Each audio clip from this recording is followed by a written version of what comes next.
안녕하세요. 운동하는 목사입니다. 오늘은 묵상하는 방법에 대해서 한번 이야기를 해보죠. 여러 가지 방법들이 있어요. 그런데 지금 소개할 방법은 현재 제가 해오고 있는, 그래서 저에게 익숙한 방식입니다. 똑같이 해야 된다, 뭐 이런 도전보다는 중요한 요소들을 빼먹지 않고 여러분들의 방식으로 취하셨으면 좋겠다는 바람이 있습니다. 저는 먼저 찬양을 합니다. 참 신기해요. 이 말씀이라는 게 왜 이리도 낯설까요? 한 주 내지는 지난 하루 동안 영적인 것을 생각하지 못하면서 오는 이질감. 그래서 예수님을 향한 우리의 영적인 감각이 무뎌져 있기에 뭐라 할 말이 없고 그냥 어색하죠. 그러면 이런 어색한 상황에서 하나님을 향한 갈망을 회복하기 위해 저는 저의 처지를 아뢰는 고백적인 찬양을 반복해서 부릅니다. 내 영혼의 그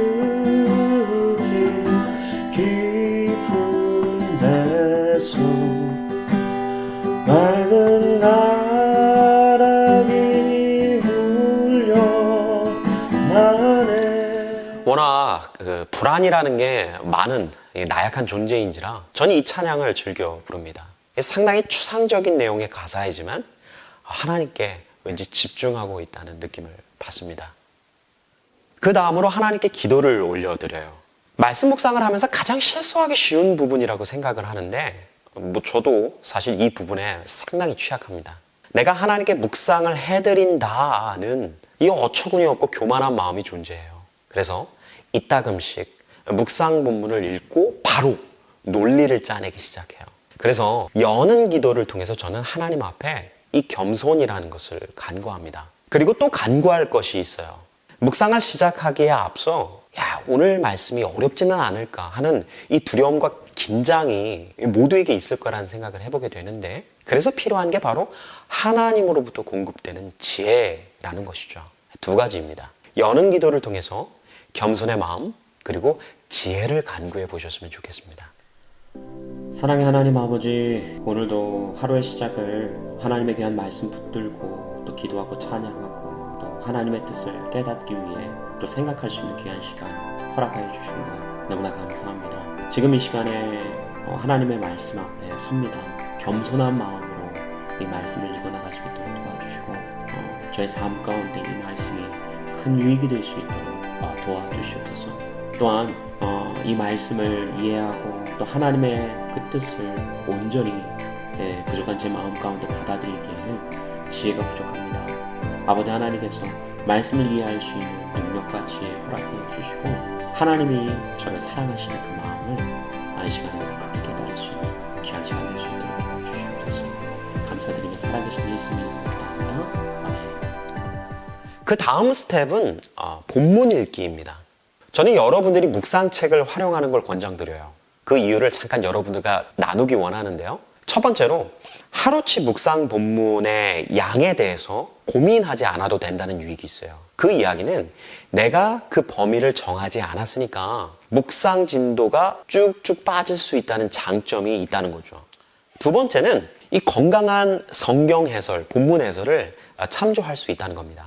말씀을 읽다 보면 도무지 이해가 안 가는 부분을 마주하기 마련이죠. 그때마다 인터넷 자료를 찾다가 보면 정말 큰일 날 수가 있어요. 인터넷에는 온갖 이단 사상이 난무하죠. 신천지, 하나님의 교회, 구원파적인 해설이 난무합니다. 그리고 또 흥미롭기까지 해요. 그 내용들이 위험해요. 그래서 묵상책을 활용하시면 좋아요. 좋은 묵상집에 본문 해설을 활용하시면 많은 도움이 될 겁니다. 여하튼 본문으로 돌아갈게요. 묵상 본문을 3번 정도 읽습니다. 여기서 눈으로 읽는 것도 무방하지만 소리내서 읽는 걸 더 권장드려요. 말씀을 소리내서 읽는 것에 대한 기능적인 유익은 바로 내용 이해에 있습니다. 애들한테 영어를 가르쳐 본 경험이 있어요. 읽기를 잘 하는 아이들이 지문에 대한 이해가 더 깊었고 자연스럽게 성적도 잘 나왔던 걸 기억합니다. 또 하나, 읽기에 있어서 중요한 팁이 있습니다. 전체를 봐야 합니다. 숲을 먼저 봐야 합니다. 이것이 선행되지 않는 상태에서 숲속의 작은 나무 한 그루에 집중하면 그때부터 묵상이 다빈치 코드식의 퍼즐 맞추기가 되어버려요. 하나에 집중하지 말고 정해진 본문 속에서 그 하나를 봐야 합니다. 혹시 가능하시다면 그 본문 앞뒤를 읽어주시는 것도 유익해요. 그리고 그 성경이 어떤 성경인지 성격을 미리 알고 있다면 이것도 많은 유익이 될 수 있겠죠. 읽기 팁 세 번째는 왜 이런 내용이어야 했을까라는 질문을 던지면서 생각하며 읽는 겁니다. 이 말씀이라는 것이 하나님이 나를 위해 허락하신 말씀이다라는 전제에서 왜 오늘 이 말씀을 하실까를 고민해야 합니다. 나를 지극히 사랑하시는 하나님의 말씀하십니다라는 관계성을 유지해 가면서 읽기를 해주시면 분명 좋은 결과가 있을 것이라 믿어봅니다. 기도를 계속하고 기도에 감사함으로 깨어있으라. 또한 우리를 위하여 기도하되 하나님이 전도할 문을 우리에게 열어주사. 이젠 여러분들의 생각을 정리하는 단계입니다. 자유롭게 고민의 흔적들을 일기 스타일로 적어 내려가는 거예요. 굳이 왜 일기 스타일이냐? 기록하는 과정에서 존댓말을 써버리면 과감하지 못해요. 누군가에게 보여주기 묵상이 되어버릴 가능성이 높죠. 나는 했다, 이다 이런 식으로 짧고 간결하게 문장을 마무리하면 자신에게 더 솔직해지는 느낌을 받게 됩니다. 하시면서 여러분들이 직접 경험해 보셨으면 좋겠어요. 이젠 삶으로 연결해 보는 겁니다. 과거의 나, 현재의 나, 미래의 나를 오늘 묵상을 통해서 점검해 보는 겁니다. 말씀에 부합되지 못했던 자신의 모습을 뒤돌아보고 결단하고 각오하는 거예요. 여기서 구체적인 자신의 이야기를 풀어내는 것도 좋습니다. 이런 식의 훈련을 통해서 삶 속에서 발생하는 모든 사건, 사고를 의미 있게 해석할 수 있는 여유가 생기게 됩니다. 하나님의 일해 오심, 지속되는 그분의 일하심을 기대할 수 있는 소망도 생기게 되죠. 마지막입니다. 마지막도 기도로 마무리하죠. 이제는 삶에 지금 했던 묵상의 내용을 반영해야겠죠. 근데 만만치가 않아요. 세상과 충돌할 수 있는 요소들이 많죠. 세상의 보편적인 것들과 상충한 것들이기에 용기가 필요하죠. 닫는 기도를 통해서 하나님께 용기를 구하시면 좋을 듯합니다. 자, 여기까지 제가 해오고 있는 묵상 방식을 나눴습니다. 정말 좋습니다. 꼭 시도해 보세요. 그리고 오늘 이 과정을 통해서 완성된 묵상 글이 이렇습니다. 며칠 전에 영화 한 편을 봤다. 사형수로 감옥에 있는 아들을 위해서 노모가 글을 배우기 시작한다. 그녀가 한글을 익히면서 끄적였던 노트의 첫 페이지는 아들 이름 석자였다.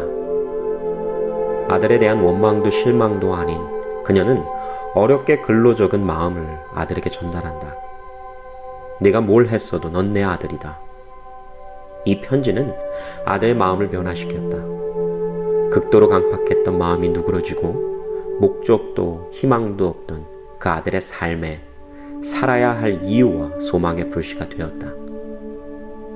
이제는 노년이 된 그 철없던 아들이 다른 제수자들 앞에 양복을 입고 서 있다.